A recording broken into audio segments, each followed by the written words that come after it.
Pak ditë më parë mbushi 2 vjeç, këtë fëmijë në duar nuk po e mban nëna e tij biologjike, por antar të një familje strehuese nga komuna e Obiliqit. Për Fatmire Hoti Musliun, e cila nga viti 2017 është bërë pjesë e familjeve strehuese, ky është fëmiu i 7 për të cilin kujdeset derisa një familje ta birësoj apo familja biologjike të kthehet e ta marrë.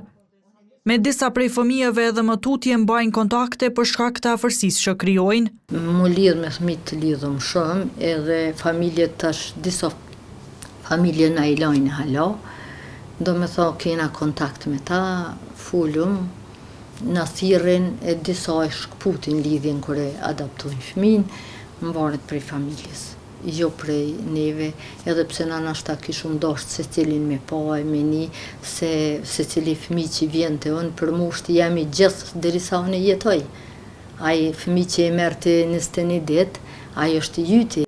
Përveç ndihmës që merr nga shteti, Fatmirja tashmë do të ketë edhe ndihmë tjetër financiare, çdo muaj nga 350 euro nga komuna e Obiliqit. Po jo çaq e mjaftueshme, po është boll kur e din ti që diçka bile e kini për krahje, e kurse ki asnjë për krahje, është shpenzimet janë shumë të mëdha për një fëmijë posa lindur.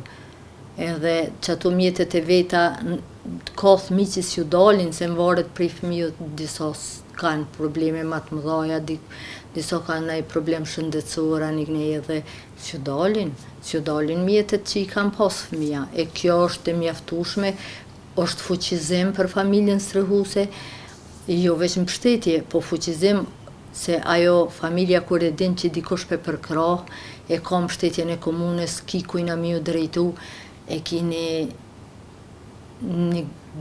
lehtësim më të madh. Drejtoresha për shëndetësi dhe mirëqenie sociale në komunën e Obiliqit tregon për arsyet që ky vendim ishte ndër të parët që morën. Krijon një stabilitet edhe një ndjenjë të dashurisë. Familjet strehuese kanë një rol shumë të veçantë në rritjen e këtyre fëmijëve, andaj mendoj që ky vendim edhe kjo përkrahje financiare prej 350 euro do ja letonte sadopak rritjen e këtyre fëmijëve pa përkujdesje prindërore.